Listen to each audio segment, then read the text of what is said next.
Good evening, viewers. Welcome to this very special program, a program that is designed to address issues relating to men and boys in Guyana.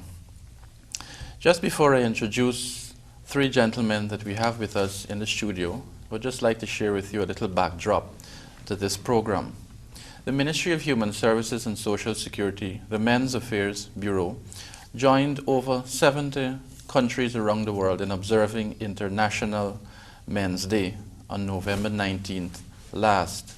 The theme for International Men's Day this year was keeping men and boys safe. And so with us in the studio this evening, we have with us Dr. Marlon Hestick from the Man to Man Foundation, immediately to my right. Thank you for coming, sir, and joining us. Good to be here, sir. We also have with us in the studio Mr. Colin Marks, a facilitator within the Help and Shelter organization. Mr. Colin Marks, it's a pleasure. Thank you for having me. Also with us in studio this evening is Mr. Gerry Gouveia, and no stranger to the public. He is with, of course, you know, the private sector, a well-known entrepreneur. Mr. Gouveia, thank you for joining us this evening. Most welcome, yes. As mentioned earlier, the theme for this year's International Men's Day was keeping men and boys safe, and so the ministry embarked on a number of initiatives throughout this past week. And as it relates to the theme, keeping men and boys safe, there were three areas that the international community had asked us to focus on as it relates to this theme. And so the areas we examined were keeping men and boys safe from male suicide. That was the first one. We also examined keeping boys safe so that they could be tomorrow's role models. Also, we dealt with keeping men and boys safe by tackling our tolerance of violence against men and boys. And finally, keeping men and boys safe so that they can be fathers and role models. And so, as it relates to our little man talk this evening, first of all, I would like to ask a question that I would like each of you gentlemen to answer for me in opening this program. And it is, starting with Dr. Hestick. When you think of men in Guyana, I know there's a number of issues and areas that we could talk about, but as someone that spearheads the Man to Man Foundation, and what is it that comes to mind when you think of men in Guyana? What is it as a burden to you? What is it you see that a men's issue that you know society needs to really zero in on? What is dear to your heart as it relates to men? Well, Diogo, we have to first appreciate what men have done for our nation in the emergence of this country. Pioneering, we, especially on the coast, are below sea level, for example, and a lot of the networks that we see, roads and canals and so on, those are men things. The education system initially was carried by men. We had headmasters, yes. Sports facilities, and our nation's name on the international sports map. You know, men placed the name there. And we had grounds and scouts and all of those things that helped to shape the male generation ago, maybe half a generation ago. Things have changed somewhat, and our nation is going in a different direction. And there are several factors that influenced all of what I'm saying here, but today we have some areas of concern. In fact, in this month of November, we've had 6 reported cases of suicide, yes, among men, and 5 of those were in Region 6. And not so long ago, a man, mid-50s, took his own life in a fire that apparently he set in the house. My concern is that a lot of our men live without a sense of identity, yes. Who I am, why am I here, what I should be doing with my life. And in despair, without a sense of future and hope, prefer to give up. Mm-hmm. That is my direct answer to your question. And a lot of brothers don't have a sense of, I can make it. Sure. I can fight, I can win. we'll come back to that same point. Very, very pivotal and important. It's certainly an issue that is of concern to the Men's Affairs Bureau, and I believe any other person in this country that works with men or have the interests of men at heart would certainly be interested in that. So, but I'm glad you highlighted that at this point, certainly. And what is very commendable too, you started off on a positive note before going on to that, because sometimes, you know, as it relates, we were talking earlier before we came on air, sometimes in society, because of the prevalence of violence and domestic violence and men being the perpetrators, very often if there's a conversation about men, very often that inevitably comes up as the first thing on the agenda. And so, but we want to, we believe that there are other areas that men need help, and also we believe in celebrating men and their achievements. So, Mr. Colin Marks, should I go over the question, or you got it covered? Come on, I've got it covered. You know, too often we hear, well, I work in the community, you know, I work with Help and Shelter. Too often when we keep our sessions and we have engagements, we hear men are not showing up. Okay. What I want to see is men to show up. And we don't want to observe you. We want to celebrate you. That is one thing I would say to men. And that's one thing that's burning on my heart. It's interesting. You know, you guys are raising things that I may have to put aside what I have here and just let's work with you guys here. Yes, indeed. So you're saying you're seeing from when you look out your window, you're seeing a challenge with mobilizing men and getting them to come out. It's always a challenge. Yeah. And, okay. More often than not. It's more a often challenge. than not. Yeah. Okay, sure. Mr. Gouveia. I may have to ask you to repeat the question, because I was so amazed with the answers these guys give. I forget your question. That's okay. That's okay. I myself was, you know, captivated by what they were sharing. So I was asking, as it relates to men in Guyana, from your perspective, what is a burden you carry for men in Guyana? Where do you see men having a need that we could reach out to them maybe in a particular area? What jumps out at you if you were to wave a wand and cause this to change about men? What would you wave the wand and say, I wish men would be? You know, that kind of a thing. Men. I wish men would be men. Wow. I wish, and what I mean by that is not only to be the leaders in their families, not only to set the example to their sons and their children, and but I particularly believe it is important that men understand their role to be humble, their role to respect women, you know, to respect our mothers, our sisters, our aunties, our wives, and to live their lives with honor and courage and passion. I think you made the point about men showing up. And what we want men to do, I believe, is to always remember that young men, young boys, you live your life at the other end of their eyes. They look at you and they take example from you. And everything you do and everything you say is helping to form the next generation of young men. And so first of all, I would like men to be men, and men to be men to take that responsibility, the responsibility to be humble, to respect women, and to understand the issue of courage and passion as they live their life every day. Certainly. Thank you very much. You said a lot, food for thought for us men, certainly.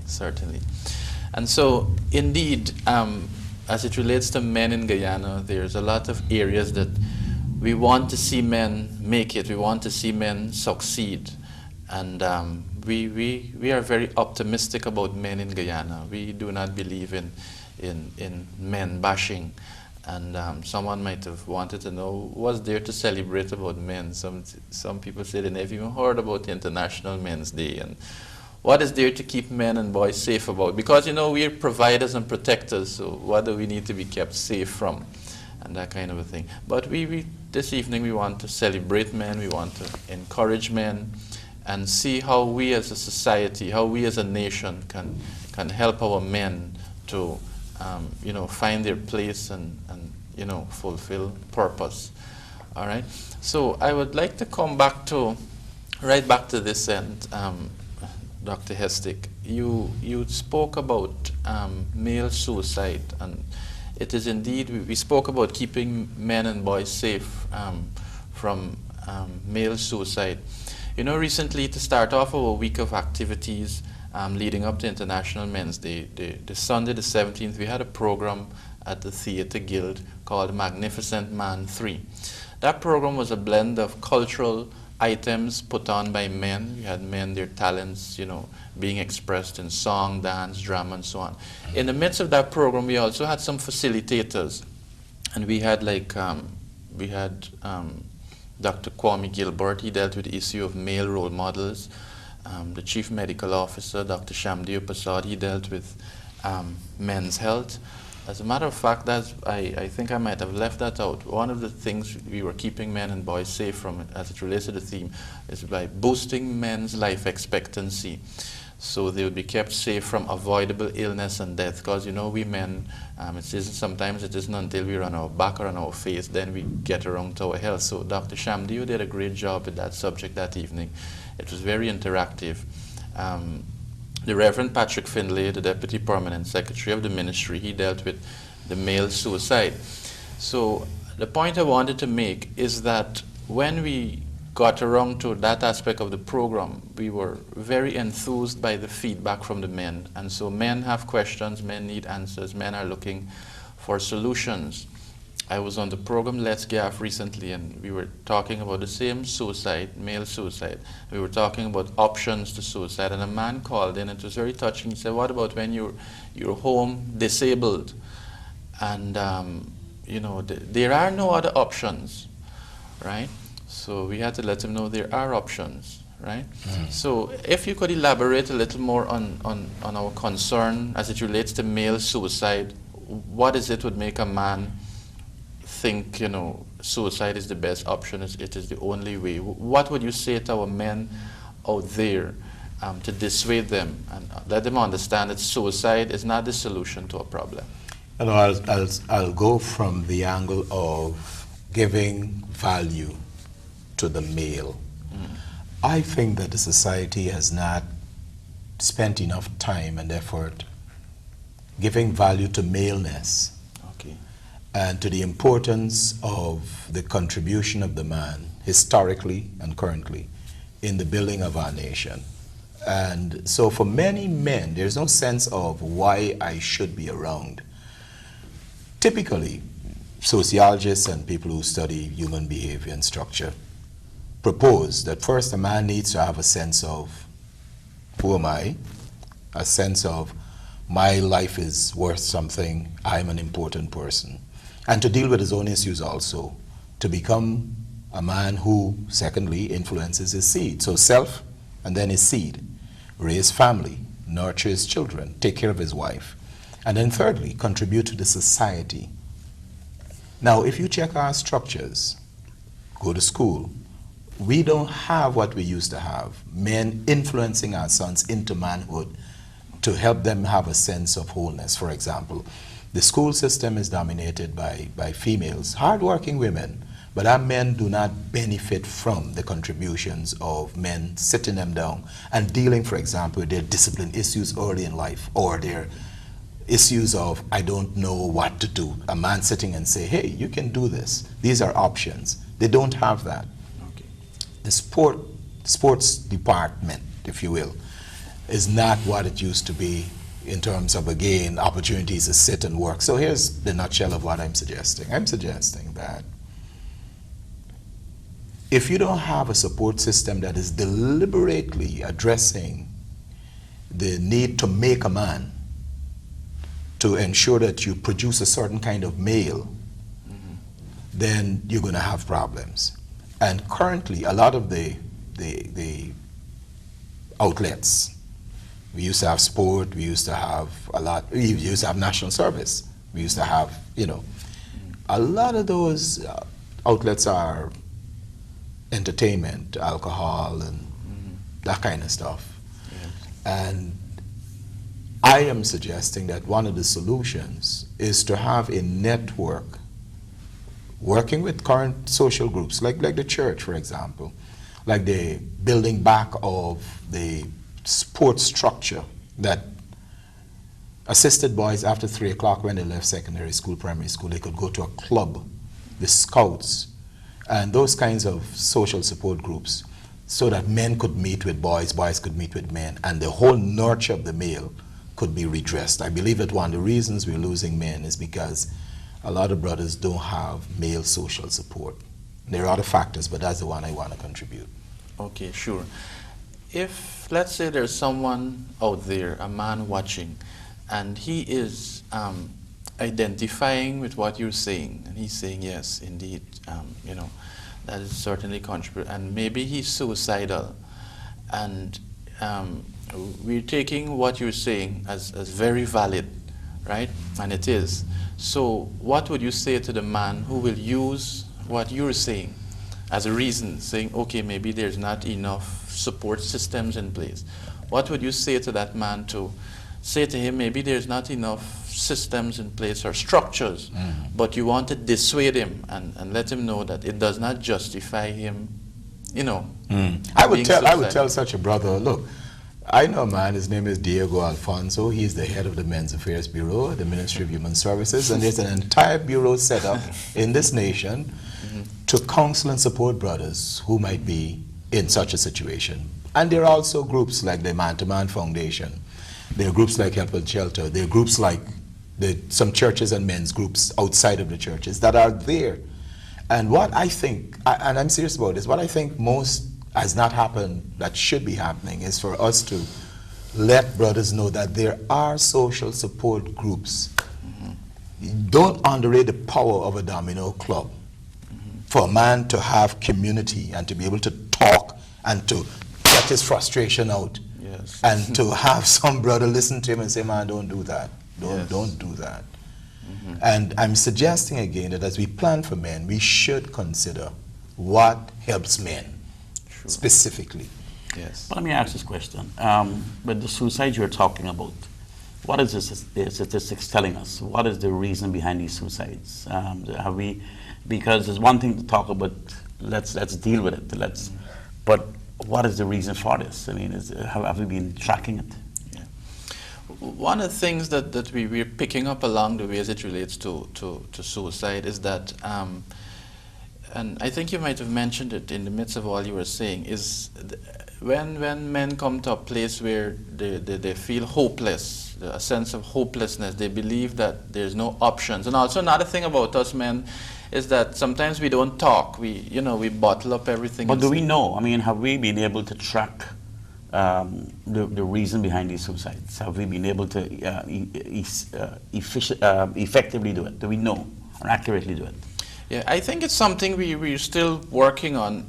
Is it relationship related? Is it economic related? Is it just manhood related? I mean, it's a mix. It's a mix. My experience is that it's a mix because we've worked with some of these guys. Yes. A guy last month committed suicide. I knew him. Early 20s. And there's a reason behind it.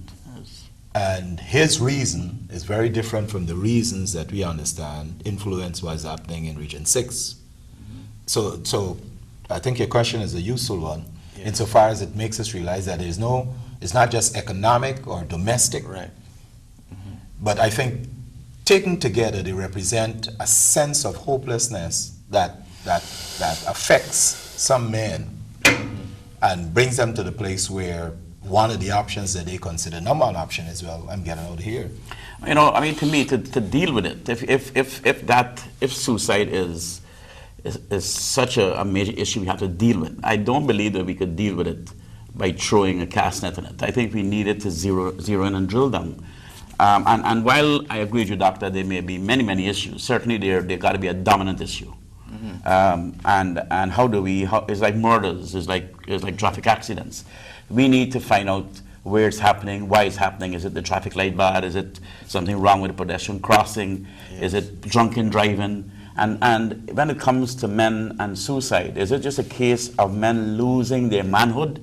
You know, are they not being men? Are they not standing up and dealing with the pressures of life? Is that it? And is this economic? Or is it a case where, because of these pressures, men are not, in fact, standing up to their responsibilities in their homes, and as a result may very well be losing their wives in that process? And is it that we need maybe to work with the women groups to maybe work in understanding and supporting the family more, rather than just walking out of the home because a man may be... I mean, I think we need to dig a little and drill if we need to solve this problem.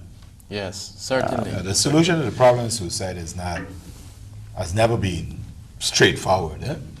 And I agree that we need a lot more analysis and involvement. And yet the problem persists. Yes. And so the offer that I made is not specific to resolving the issue of suicide, but to address what I consider a major challenge. That is the production and through the, if I could say that, of the system of a less than rounded and adequate male, even sometimes a delinquent male. And this is maybe even outside of the issue of suicide, that we really have a problem in that regard. You work with the guys, and if you check the academic reports, the national reports, and the performance of the male versus female, and you go back 20 years, 30 years ago, and you compare, you will see there's a pattern. Guys are performance and everything. So my concern is in the context of the molding of the male, the nurturing of the male. Yes. And suicide is just one issue there. There are other things, of course, that we see, crime and... I need to give an example. I was in the Rupununi a couple of weeks ago, 2 weeks ago, and we went to this village in the North Rupununi. And there was to this school, Bina Hill School, and they created this school government, and they had like 10 boys and 12 girls. Young, and some were the president, one was the president, one was the prime minister, and so they came up to introduce themselves to the audience. And it was quite interesting. They're cut off from mass communication. But here these young people got up on the stage. And it's interesting, it came back to me when he was talking, because all of the boys, I would say 90% of the boys, were mediocre. Okay. And all of the girls were sharp, they were articulate, they were confident. And these are young people cut off from mainstream society here in the city and television. And so it's not just a Georgetown situation. No. And it seemed, I mean, and across the world, women are outperforming men, and both in terms of their performance and in terms of numbers in institutions of higher education. So this seems not to be a problem that Guyana is facing alone. It's a problem across the world. But here in this little village, in the Rupununi, cut off from mass communication, that you can't say mass communication influenced this, was a very glaring example of the lack of the things we talk about. Yes. Passion and leadership and assertiveness and manlyhood and so on. Yes, certainly. Interesting. Very, very interesting indeed. I'm glad you shared that experience. It causes us now to think about the male psyche and that kind of thing, where that's coming from. But suicide is a complex thing. I have had the pleasure of working on help and shelter projects. Over the past year, we've engaged over 400 and something men and boys. But I have a personal experience with suicide just the other day. I run a youth club in my community, and a youngster, about 20 years old, committed suicide. Wow. And I didn't know at the time when it first came to light. I was sitting with another group of young males, and we were talking about GAM and all these things, because I run the community center in my area, so we were just having a little evening gaff. And listen, these were 60-year-old guys that didn't know what's GAM. Right? I mean, and this is a male thing. GAM, and we're talking male, and this is a male thing, and I thought it would be natural for them to know what is GAM, because, I mean, at 16, I think I was still playing GAM. Okay. But this youngster died, and they were saying, man, Brother Colin, you know this guy, you know who? And I said, I don't know who. Then I got the word that it was a former member of my club. But I knew him, and here's where the thread is. I knew he grew up in a home seeing his stepfather promulgate his mother at every given time. So in that context, he was exposed to this high level of violence. But weeks before he committed suicide, he had popped in by me and he spoke to my wife and he said, you know, I'm living with this girl, you know, love her a lot and stuff. This is a guy that I wrote over 15 applications for because he's always seeking a job, did recommendations for him and so on. Because I serve in a community-based organization, so I do recommendations on my community-based organization's letterhead. And he said to her he loves this girl and stuff like that. The long and short of the story is that he committed suicide, and here it went. Something showed up in the relationship with the girl and himself, and his only reference point, how you deal with these things. He hit the girl. Okay. And she said, I will have nothing of the sort. You are leaving, because he was living by her. You're leaving my home, so she put him out. Okay. So he was left with his hands up in the air like this, had nowhere to go back to. Because incidentally, it's some issue of violence that in the home that caused him to leave. I think he actually threatened his mother with violence. But this is what he was exposed to from a young child. So in the face now of this girl who he had confessed so much love for, putting him out, he was left with his hand up. That very night, he committed suicide. Okay. So it's a complex issue, and it has this personal thread deep down, and it's rooted to your socialization. Absolutely so. Yeah. We can't deal with suicide with this broad one brush. No. You know, it's a plethora of things sometimes that happen that will influence it. Because let's face it, who would want to end something that is good? Right. So it's a question of value too. We've actually had a young 16 or 17-year-old boy commit suicide in a very affluent neighborhood, affluent family, because the family was actually as well forcing him to play some sport that he wasn't happy with, and he committed suicide. Again, I mean, and this was not this was a boy. This was not a man. This was not, you know. And I think the parents live to regret whatever they were doing. But pressures, whatever the pressure is, I think it's to identify those pressures and then deal with them. But I think the issue with men is a lot bigger. I mean, we are talking, we want to deal with living men. We want to deal with the men who are fathers and who are there to provide the example to their sons. And what is that example, and how should they conduct themselves? You know, there are some very basic things, and I'm so impressed with the work that you're doing as well, both of you guys. I mean, I don't know how you find time for yourselves. All right. Well, we've been on the male suicide for a while, and there's no regret for that. It needs to be addressed. Yeah. But let's talk for a few minutes on the issue of the man, the heart of a man, the mind of a man, what goes on in the heart. We're all men here. In the heart and mind of a man from our interactions with men. When a man gets to talking, we the Bureau, we have lots of those experiences of what happens when a man starts talking in the confines of a room where there's confidentiality, where he gets to ventilate, he gets to talk, no one interrupts him, he's free to let the tears flow after a while. And what is it that we hear men saying? What is it when you do get a man to talk and you've earned his trust and his confidence, and he feels, okay, finally somebody's listening to me, what does he start to say? His partner is not listening to him. At the police station, they're not listening to him. In the offices, they go to some of the offices to get some form of help. It seems that nobody's listening to the man. They would say things like, you know, they feel at a disadvantage in society generally. What do we hear men saying when the lights are off, when in the privacy of our Office of Confidentiality? Are you just rapping man to man? You have a program called Man to Man as well. What are they saying, sir? One word. Help. Help. They're crying Help for me. help. Help me. What do they need help from? They need help from some of the mistakes that they have made because they assumed that the values they embraced were the values that they needed in order to make it in life. And our brothers alluded to some of those. They reacted to pressure in a relationship by hitting out because that's what they saw. Some of them came from very depressed communities, and without skill, they're unemployable, so they saw what was happening around them. They stole. We just had an amazing piece in the media that an entire community in Guyana has been stealing current. Okay. Yesterday's papers. An entire community has been stealing current. Okay. So children are seeing that and learning that. Yeah.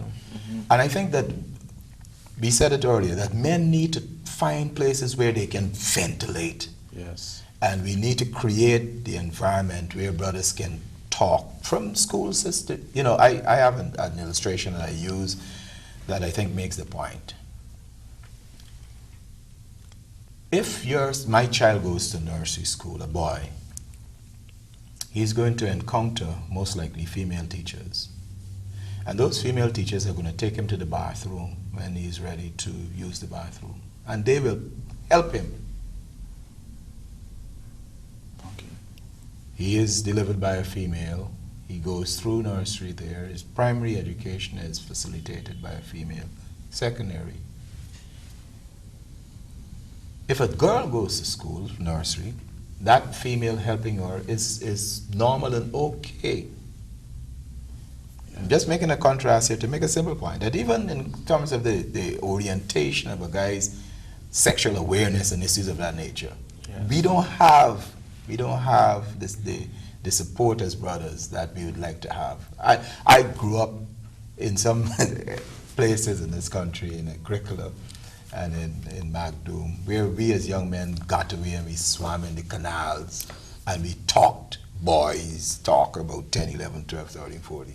We talked about our maleness among ourselves and made mistakes, but we had a community.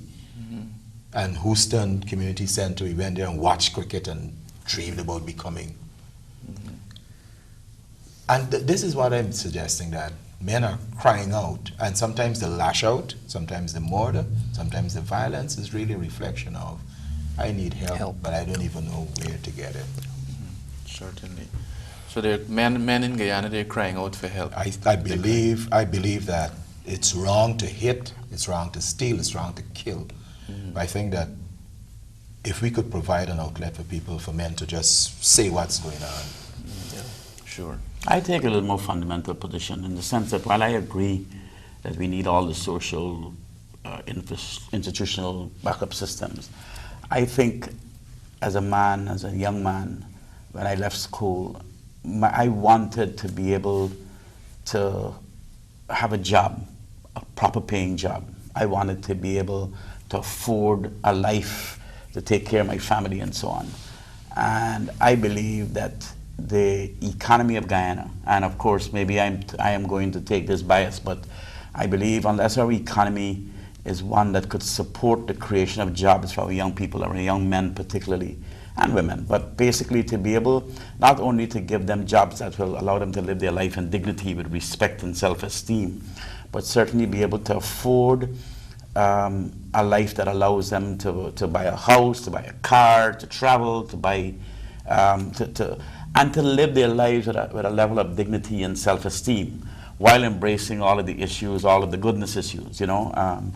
And I agree that we must have the social, the clubs and so on. But unless as a country, we create the conditionalities with an economy that will create the jobs, expanding jobs every day. I was just at the UG graduation. I saw, 15 or 1,600 young people graduating. And by the way, if you were there, it was glaring. The outnumber, the way we were outnumbered. Yes, but the point is, and I sat there wondering, with the way our economy is going, how are we finding jobs for these young people? Our ideas are on the same plane, you know, Gerry. Because the guy has frustration because he has paid the price. He has a student loan.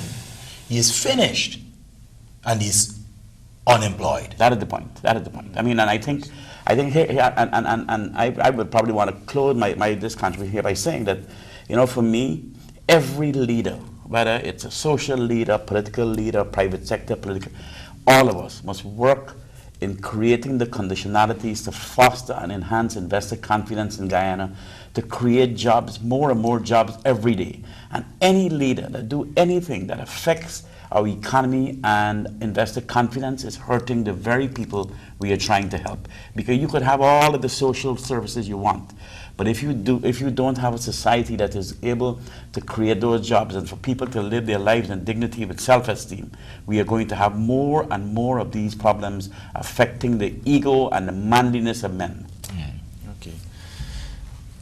Tell me something, gentlemen. Where is there a place for us as men? I'm just trying to bring it down to a man watching the program right now. I'm trying to bring it down, zeroing down to one single man out there that is maybe hurting. He's on the brink of something. And could you address the issue of what do you, speaking to a man to man, or speaking to his heart, as it relates to the things that might be going through his mind, against the backdrop of all the things we've spoken about, that those in government, those in the private sector, those NGOs and so, that we need to do collectively or in our sphere of influence. But at the end of the day, as it relates to an individual man making a decision, listen, this is my life, and I'm going to take responsibility for my actions, I'm going to take responsibility for my life and that of my family, not negating the reality of the shortcomings of all areas where there may be shortfalls and big shortfalls. What do we say to the man to encourage him and let him know, if the system fails, if all the NGOs fail, if the faith-based organizations fail, what can we inspire in a man to be a fighter, to say, I'm going to, against all odds, I'm going to make it? What do we say to such a man? Gerry alluded to it. You must have a personal sense of ambition, which invariably is tied to a sense of who you're worth, which is tied to your socialization and what you've been made to believe about yourself from early up. And I want to hold out hope from a religious standpoint that there is a God. That's my personal position. And I mean, we're not forcing this on anybody, but I believe that understanding that you're created for more than just failure, that there is potential in every person. And yes, it's frightening to know that you went all the way to university, got qualified, and you can't get a job. I know people like that with postgraduate qualifications and they can't get employed. But it's not the end. It's not the end. And one of the things I'm sure Gerry will agree that we would hope could happen is that out of our struggle now, we'd have more people creating employment rather than waiting to be employed. More people trying to raise up based on the needs and the opportunities that might be around. I know it's difficult, but what I'm saying is you have to believe beyond the evidence around you that my life has to be more than just what's happening right now. Yes. And live for tomorrow. I'm sure we all would agree that none of us had it easy beginning. Gerry is regarded highly in the country because of his success. But I'm sure if he were to say, you're not sure where you're going when you're 16, 17, 18, you're not sure it's going to work out. But you stick the course, you go through what's required of you, and it's amazing how the clouds blow over. I'm an expert in gum. Because unlike you growing up in the upper class, sir. I grew up in a large housing scheme, and we were the bottom. But it was a place that we were very proud of. Even though we were poor, we were clean. The neighborhood was clean. We kept our houses clean. We kept our fingernails clean. We kept our dress, And I believe, manliness. You ask, one thing I will say to men is to man up. And what I mean, I spent a lot of years in the military. And I crashed in the jungle one night as a pilot as well. And when I crashed and I survived in the jungle, crashing in the jungle and surviving at night is like winning the lottery in China. So if you believe in God, here is it. Here is a manifestation of this. And I'm sitting there and I'm bleeding. And, there were moments of thinking about giving up. I mean, and that to me is the ultimate. But here is when I thought about my responsibility as a father. And I'm sitting there and I believe that, and I thought I would die that night. But my thought of my children, my thought of being a father, of getting through this and surviving the next day, drove me on. And when I see men and I see people sometimes give up in the face of difficulties, and what I believe is difficulties that are really not difficulties, are not big difficulties. And I know it's subjective, but when I sat there that night and worked my psyche through that system, I understand that human beings, and men in particular, you really have to understand the responsibility. You know, we can never replace women. I want to tell you, womanhood, motherhood, is such a sacred thing, and we can never replace a woman, and a woman can never replace a man. Never. God made both of us for reasons, and this is what I believe takes our society from one stage to the next. And for me, the most important role that I play in my life is a father.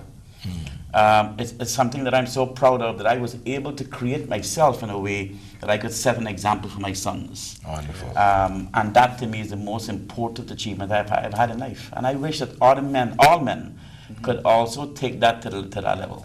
You know? Yes, you know, it's really awesome to hear a man of your accomplishments and achievements talking about family. I was going to come to that with you specifically, you know, because I believe family is important, and to hear you elaborate on that.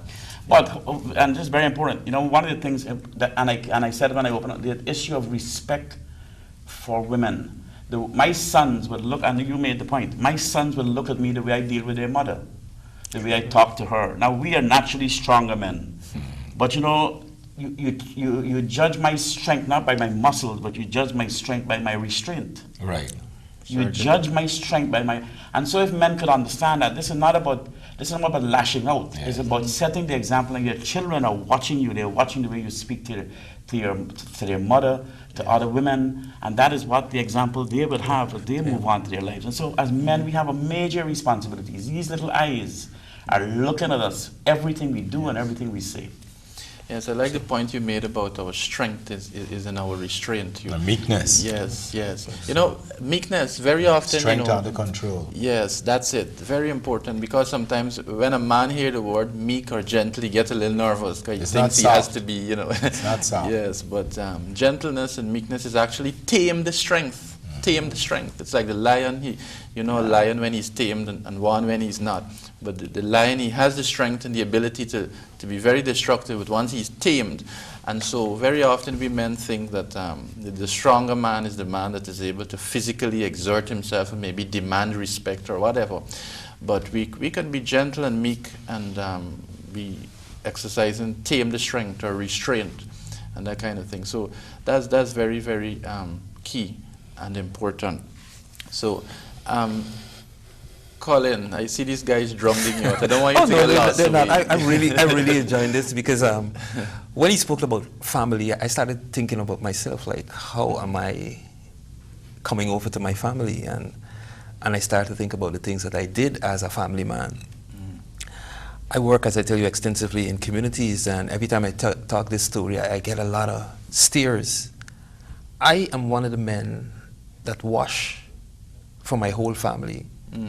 I've been married for 28 years. Wow. From my first child, and I had my first 2 children 1 year after the other. My wife never touched a diaper till the second one was probably 6 months. Okay.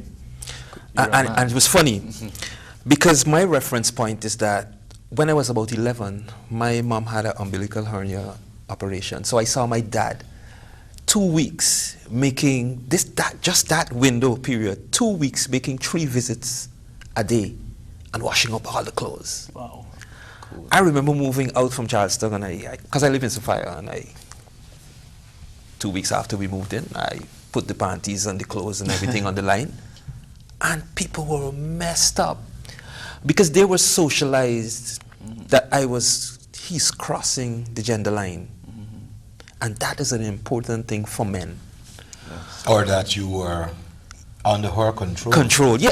I could hear the men saying, "Oh, he's a Joe Flunks," and I could hear the women saying, "Something is wrong with him. Something is wrong with him."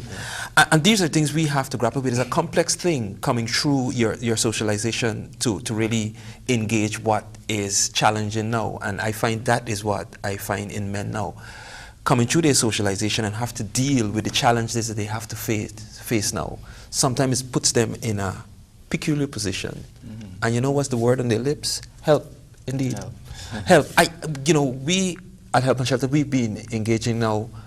People who would have been perpetrators of violence are now mandated by the court to come and take counseling as Help and Shelter. Yes. Both couples. So we got this group of men coming. We have that group of men coming and they are quote-unquote perpetrators. We don't treat them like perpetrators. And we have merged them with a group of men who have just walked in and said, you know something, I have some problems at home and I need to discuss it.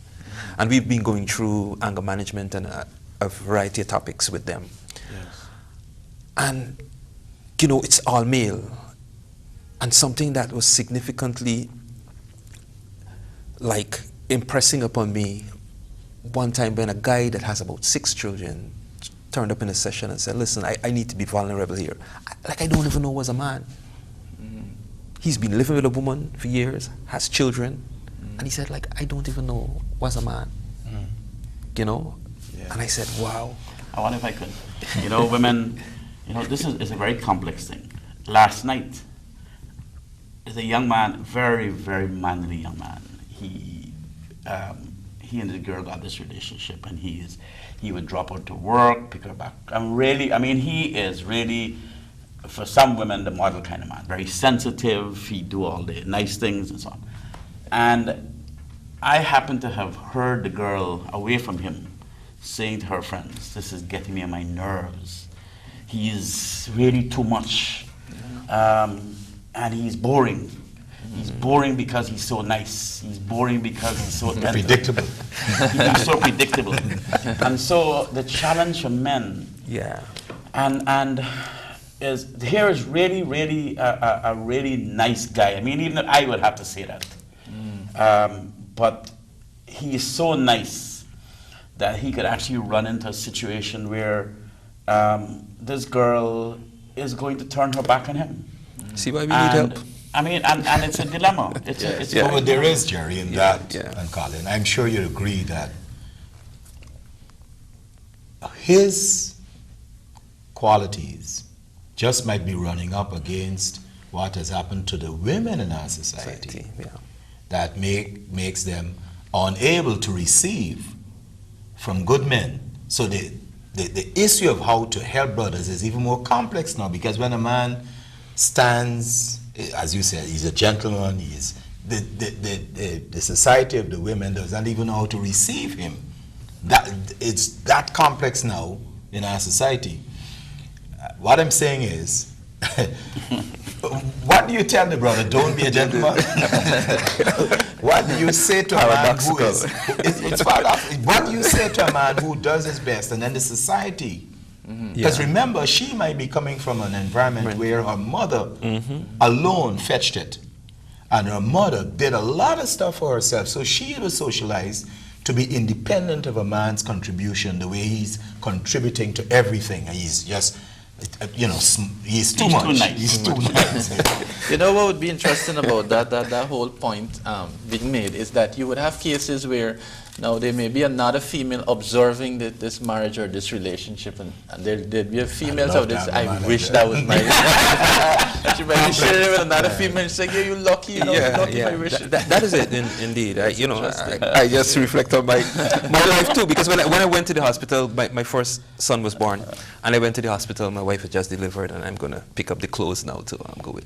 My mother-in-law was upset that I took those clothes away, because she thought, here is it, and I was already married. And she thought she had to take these clothes to go, she was upset for me. Yeah, so I mean, culture is one of the deepest cuts in this whole issue of keeping it real for men. Culture is a whole. All right, I want us to talk for a few more minutes on a few more minutes that we have, as it relates to. I want us now. I'm going to put us all on the spot. Let us make ourselves as transparent as possible, as vulnerable as possible. There may be a man watching out there and say, them guys on television, they got it made. That you got Pastor Diego Alfonso, the administrator of the Men's Affairs Bureau, his bread is well buttered. You got Dr. Marlon Hestick of the Man to Man Foundation, he got his family, he got it made. They're just there, that's just not me. All right, you got Colin, you got Gerry, who everybody knows. It's easy for them to sit up there and talk, and but they don't know really what I'm going through. men that would have made mistakes, did things that, you know, were wrong and that kind of a thing. Can we tell them about our shortcomings, our weaknesses, our flaws? In a general sense, in that we too, the reason why we are where we are is because we had to make personal decisions. We had to do certain specific things. Maybe we had other men who fathered us, who was cheering us on. And even as it relates to, and I think we touched on it lightly, as it relates to achieving goals as well. We didn't start off, you know, with a gold spoon in our mouth or something like that, as they say. So I just want us to you know, take off the mask, as it were. Not saying that we have on a mask. You know what I mean? No, but I think we just be down, you know. But let me just peel away. I was Rastafarian for 21 years of my life. Wow. Good thing I asked the question. I'm trying to pitch you now with the locks. Right. Right. I remember you in the love. And it does not dictate who I am now, at least seemingly. But you're not saying my anything learning is tree, wrong with a guy having of course locks and not, being- of course not, because Yeah, you know, yeah, you know, I mean, that is to the point that any man, you are not what you are now. You are in your future. But that future is not out there, it's in you. It's right in you. And that's why I'm glad we talked about God, we talked about hope, we talked about faith. Because these are critical elements that has to be the base of anybody coming out of this doldrum of vulnerability. You've got to have that base.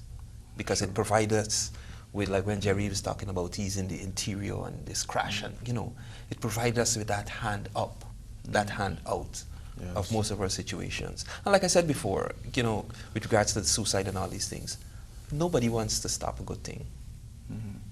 Nobody. Sure. I don't know. I had some interesting Tell spots. us about the upscale neighborhood of...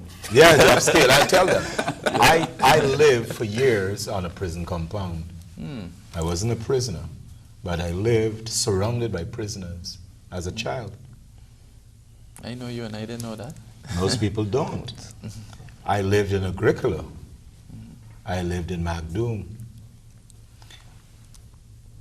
And I can go on. What I got, like I mentioned earlier, was community. My father had a sense of where he wanted us to go. And the older I get, the more I realize that my parents did an excellent job of staying together. I was born out of wedlock. I did not grow up in a stable home. I was not supposed to be here. My parents were teenagers. And a couple of things. The home is absolutely critical. Gerry said it. And nothing, the measure of a man is what becomes, in my opinion, of his children, his wife, his children. Real measure. Forget the rest. So, I don't know if my father knew that or my mother knew that, the way I'm saying it, but I think that helped me. Secondly, I benefited from grown men in the school process, and that's why I keep going back there. I remember to this day, when I was in primary 1, that was it then. It's something else now is grade 4 or whatever, but it was primary 1 for me. An Indian teacher, my teacher, gave me my first book to read when I, in class, performed well. And the title of the book was Alice in Wonderland. I remember, and I read about the rabbits and all that stuff, and my world Opened up. I am at the prison compound reading that book, and I'm living there, but my world is in this other world, and I'm growing in my mind because of the influence of somebody who saw something that he wanted to nurture and cultivate. And then I had other influences of authority and discipline. I wasn't in the military, but I was in an organization where the Guyana Defense Force was preparing cadets. Some of those young men went on to cadets in the Army, become cadets in the Army, officers. They did the officer program. But I benefited from the discipline of, you've got to take care of yourself. By the way, you look like an officer. You got a military cut. Right? And it helped me to understand value and respect for other people. You know, I heard my parents with times of disagreement. I've been married, and I can say that a lot of what I do now is a result of what I was trained to do. That's my point. I was trained to do, and I thank God today that I had people who pulled me in. There are times in school I got lashes. I thank God for those times because I realized they helped to shape me. And any man who is going to make it needs to come from beyond the environment and the background of his past and have a sense of where I'd like to go with my life and allow himself to benefit from the experiences of other people.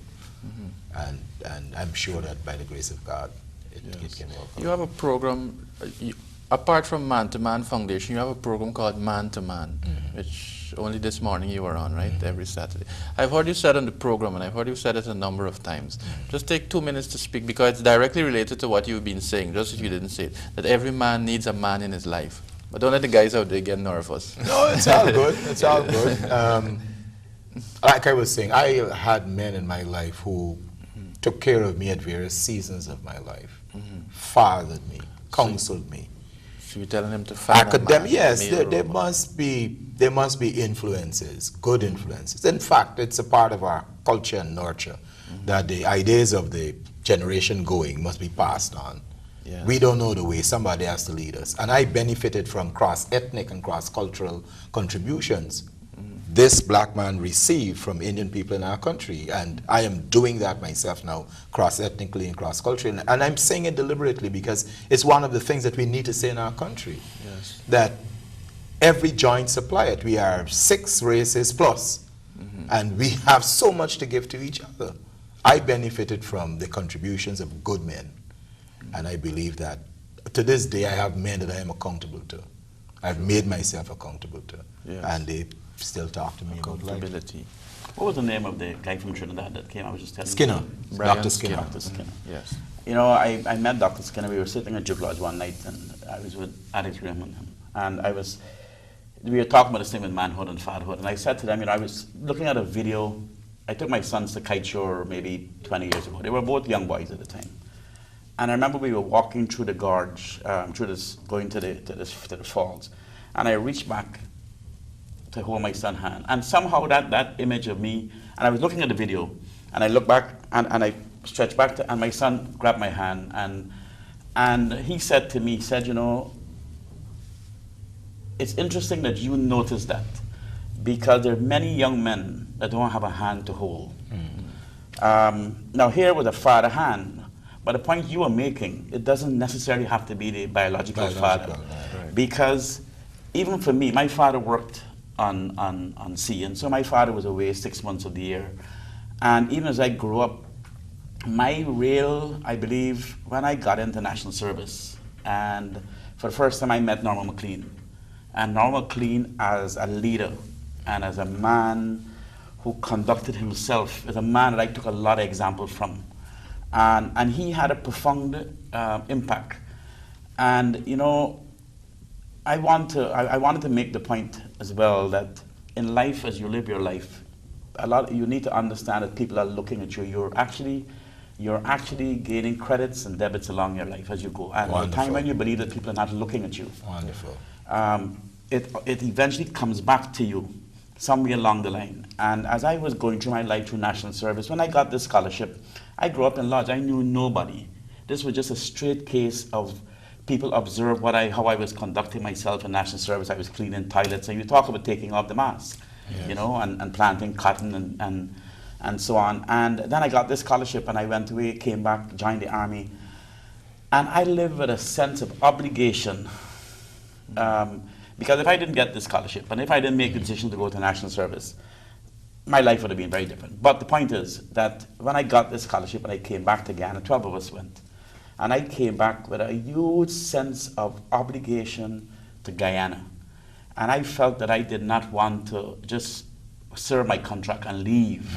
I could have been flying American Airlines, but I wanted to stay here, take this education and contribute this education back to Guyana. And I will say for the last 35 years, that is what I did. Now, And one of the things that I pass on to my children is the issue of honor, the issue of trust, the issue of obligation. And I think those are the things that make a hell of a lot of difference in my own life. In that when you get from your country, how do you give back? How do you become a person in the country that help not only build your family, but help contribute to the community in which you live as a whole? And that is where I came from. Thank you very much, sir. Well, we're almost up to program time. And so I would just like to give each of you gentlemen 1 minute to speak to the camera, speak to your camera, speak to our men out there. What is it, even if it's something you're saying, summarizing from all that you would have shared during the program, just speak to the camera and say to the men something that's dear to your heart, or a general word of encouragement. If you need help, shout, and you will find help. There is always somebody who can help on the program. I'm glad that we've had it. I'm sure you'll give your details, the Ministry of Human Services, and Please find a give man. yours. The Man-to-Man Foundation, you can get us at email mavash3@yahoo.com, 621-1716. We'd love to talk with you, but don't give up. Thank you. Colin? There are too many men around for men to be missing. There is one right near you. Seek them out. Become to him, and he shall become to you. Gerry? Yeah. I think being a man, like I said, is being faithful to your ideals, is being generous, is being kind, is being respectful of women, understanding that young people, especially your own children, are looking at you every day, and you're helping to form the future. I teach my children not how to count, but what counts. Okay. And I think it's Einstein who said that everything that could be counted cannot be counted. And I think we need to understand that as well. Okay, thank you very much. And so you were watching a program, came to you with the compliments of the Ministry of Human Services and Social Security, the Men's Affairs Bureau.